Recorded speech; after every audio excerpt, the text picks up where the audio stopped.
আমাদের সৃষ্টির শুরু থেকেই আসলে মানুষেরা কি করে, নিজের মনের কথা অন্যকে বলতে চায়। নিজের মনের অনুভূতি, ফিলিংস সে শেয়ার করতে চায়, জানাতে চায়, তাই না? তো সেখান থেকে আসলে মানুষের অনেক, যখন লেখাপড়া সে শিখেছে, তারপরে একটা রিটেন ফর্ম এসেছে ভাষার, তখন থেকে সে ডায়েরি লেখা শুরু করছে। ডায়েরি, DIA আর ওই ডায়েরি, এটাকে বাংলায় বলে দিনলিপি। দিনলিপি। এখন এই ডায়েরি বা দিনলিপির যে আল্ট্রা মডার্ন ফর্মই হলো ব্লগ রাইটিং, একটা বা ডিজিটাল ফর্ম বলা যায়, যেখানেও আমরা আমাদের মনের কথা লিখি, শেয়ার করি, তাই না? সেটা ফেসবুক হতে পারে, বা যে কোনো একটা ওয়েবসাইট হতে পারে।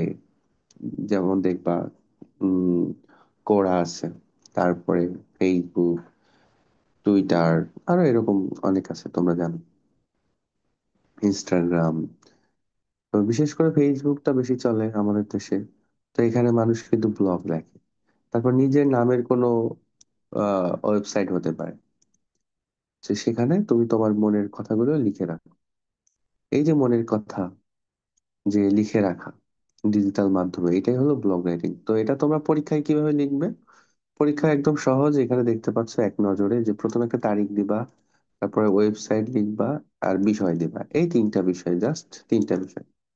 যে তোমাদের একটা তারিখ দিলে 2-3 দিন আগে, পরীক্ষার আগে ধরো, তারপর একটা ওয়েবসাইট দিলে, এখানে তুমি তোমার নাম দিয়ে দিতে পারো, কোনো অসুবিধা নাই। বা facebook.com লিখতে পারো, যে আমি দিয়েছি farinofficial.com।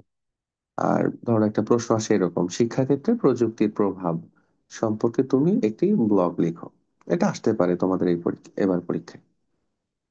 ধরো মে জুনেও আসতে পারে, বা ধরো এই অক্টোবর নভেম্বর যে পরীক্ষাটা হবে সেখানেও কিন্তু এটা আসতে পারে। তো আমি সাজেশন দেখাবো তোমাদেরকে, তার আগে ফরম্যাটটা আর একটু বলি। যে তেমন কিছু না, তারিখ দিলে একটা, ওয়েবসাইট দিলে, ওয়েবসাইটের নাম দিলে আর কি, বিষয় দিলে বা সাবজেক্ট দিয়ে তুমি হলো প্যারা প্যারা করে যেভাবে রচনা লেখো, যে একটা ইন্ট্রো দাও, মানে ভূমিকামূলক কথাবার্তা, যে ইন্ট্রোডাক্টরি ওয়ার্ডস। তারপরে ধরো মেইন বডিতে কিছু কথা থাকবে, তারপর কনক্লুশন থাকবে, তাই না? তো ওইখানে কিন্তু বলে দেয় তোমাদেরকে যে কি কি বিষয়ে তুমি ফোকাস করে লিখবা। তারপরে শব্দ সংখ্যা, এগুলো আমি আর বলছি না, এগুলো তোমরা জানো। তো এই ফরম্যাটে তুমি লিখবা। যেমন এখন সাজেশনে যদি আসি, দেখো আমি আসলে তোমাদেরকে যেটা করেছিলাম, এই শীটটা আগেই দিয়েছি, যেখানে এইগুলোর উপর ভিত্তি করে, যে ধরো personal experiments, experience, nature and environment, health, education, technology, entertainment, others. এই আসলে আমার কাছে মনে হয়েছে যে ধরো একটা ইমেল রাইটিং আসলো, সেটা রচনায় দিয়ে দিল, ধরো 2 বছর আগে একটা জিনিস, বা গত বছরের যেটা রচনা এসেছে, নিবন্ধ এসেছে, সেটা এবার ইমেইলে দিয়ে দিতে পারে। ঘুরে ফিরে দেখলাম যে আসলে এরকমই হয়। তো সেই ক্ষেত্রে আমি আসলে বিষয়গুলো এইভাবে সাজেশন দিয়েছি। এখন নির্দিষ্টভাবে সাজেশন দেওয়াটা আসলে এত সহজ না আমার মনে হয়। তো তারপর আমি আগের ভিডিওতে নিবন্ধ লেখা বা রচনা লেখা সাজেশন দিয়েছি, ফরম্যাটটা কিভাবে হয় এটা দেখিয়েছি, বা কিভাবে লিখতে হবে। আর আজকে হলো ব্লগ রাইটিং। তো ব্লগ রাইটিং এর জন্য কিছু স্পেসিফিক কিছু সাজেশনস দিয়েই দিলাম তোমাদেরকে।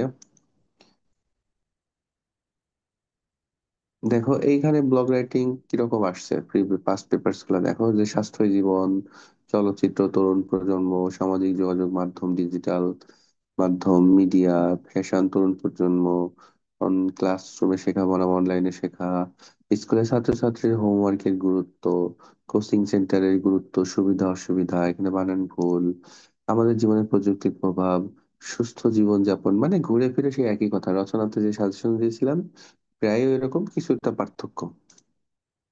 তো এখন এইখানে দেখো কি কি দিয়েছি, যেমন ফেসবুকের প্রভাব বা সামাজিক যোগাযোগ মাধ্যমের প্রভাব, মানে আমাদের জীবনের উপরে।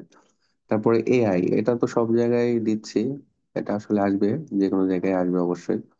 তারপর শিক্ষাক্ষেত্রে প্রযুক্তির প্রভাব, শুধু প্রযুক্তির প্রভাবও আসতে পারে বা স্পেসিফিকলি শিক্ষাক্ষেত্রে প্রযুক্তির প্রভাব আসতে পারে। তারপর স্মার্টফোন বা মোবাইল ফোন, এটার যে অ্যাডিকশন আমাদের স্টুডেন্টস লাইফে, এটা একটা বড় প্রবলেম। অনেকে আছে মোবাইল অ্যাডিক্টেড হয়ে যায়, স্মার্টফোনে অনেক বেশি গেম খেলে, এটা খুব মারাত্মক প্রবলেম। তো সেটাও দিয়ে দিতে পারে। সাইবার নিরাপত্তা, দেখো আমরা যত জীবন যাচ্ছে আমাদের, মানে যত সময় যাচ্ছে তত বেশি আমরা কি প্রযুক্তির সাথে রিলেটেড হয়ে যাচ্ছি, জড়িয়ে যাচ্ছি। তো আমাদের আসলে নিরাপত্তা কি থাকছে? আমাদের ইনফরমেশন বা তথ্যের নিরাপত্তা বা আমাদের ব্যক্তিগত নিরাপত্তা বা আমাদের বিভিন্ন অ্যাকাউন্টস, যে এগুলো তো হ্যাক হতে হচ্ছে, তার বিভিন্ন ছবিতে উল্টাপাল্টা ভিডিও, এটা সেটা নানান ধরনের নানান প্রবলেম, তাই না? তারপরে ধরো সেদিন আমার কাছে একজন হোয়াটসঅ্যাপে টাকা চাইলো, আমি বললাম, কি ব্যাপার? প্যারেন্টস টাকা চাই না জীবনেও? কারণ হলো আমাদের আমাদের আমাদের যারা প্যারেন্টস আর কি, তারা তো যারা তারা প্যারেন্টস না, তারা শিক্ষিত, তারা মোটামুটি আত্মমর্যাদা সম্পন্ন ব্যক্তিত্ব, তো তারা তো কখনো এভাবে টাকা চাইবে না। তারপরে পরে জানতে পারলাম যে এটা আসলে তার অ্যাকাউন্ট হ্যাক হয়েছে। তো এরকম ব্যাপার স্যাপার। তো এটা ইম্পর্ট্যান্ট। তারপর আমাদের আধুনিক জীবনে ইন্টারনেটের ব্যবহার, প্রয়োজনীয়তা, গুরুত্ব, ইন্টারনেট ছাড়া তো আমরা একদিনে চলতে পারবো না। তো আধুনিক জীবন মানে কি মডার্ন লাইফ। বই পড়া বনাম সিনেমা দেখা, ওইখানে যেমন আসছে দেখো এখানে, এই যে অনলাইনে হয়ে গেল, এই যে ক্লাসরুমে শেখা বনাম অনলাইনে শেখা, তো দিতে পারে না এরকম। এটা আসলে আমি বুদ্ধি করে বের করেছি। তারপরে ছাত্র জীবনে অভিভাবকদের ভূমিকা, এইখানে দেখো, এইখানে যদি কোচিং এর সুবিধা অসুবিধা গুরুত্ব ভূমিকা এগুলো আসতে পারে, তাহলে অভিভাবকদের তো আরো বেশি। কারণ তুমি যত পড়াশোনা করো না কেন, মানে যত কিছু করো, তো যত টিচার থাকুক, তোমার কোচিং থাকুক, তোমার জীবনের সব থেকে বড় অবদান তোমার বাবা মার, অভিভাবকের, তোমার প্যারেন্টস এর, এটা মনে রাখবা। তো তাদের বিষয়টা নিয়েও তো চলে আসতে পারে, ব্লগ রাইটিং আসতে পারে বা রচনাতেও দিতে পারে। তো আসলে তুমি যেটাই পড়ো না কেন, একটা জায়গায় না আসলে অন্য জায়গায় তোমার কাজে লাগবে। তো আসলে এটাই ছিল কথা। এরপর ইমেইল নিয়ে কথা বলবো। আই হোপ তোমাদের উপকার হবে, পরীক্ষার বেশি দিন নাই, একদমই শেষ সময়ে। ভালো থাকো সবাই।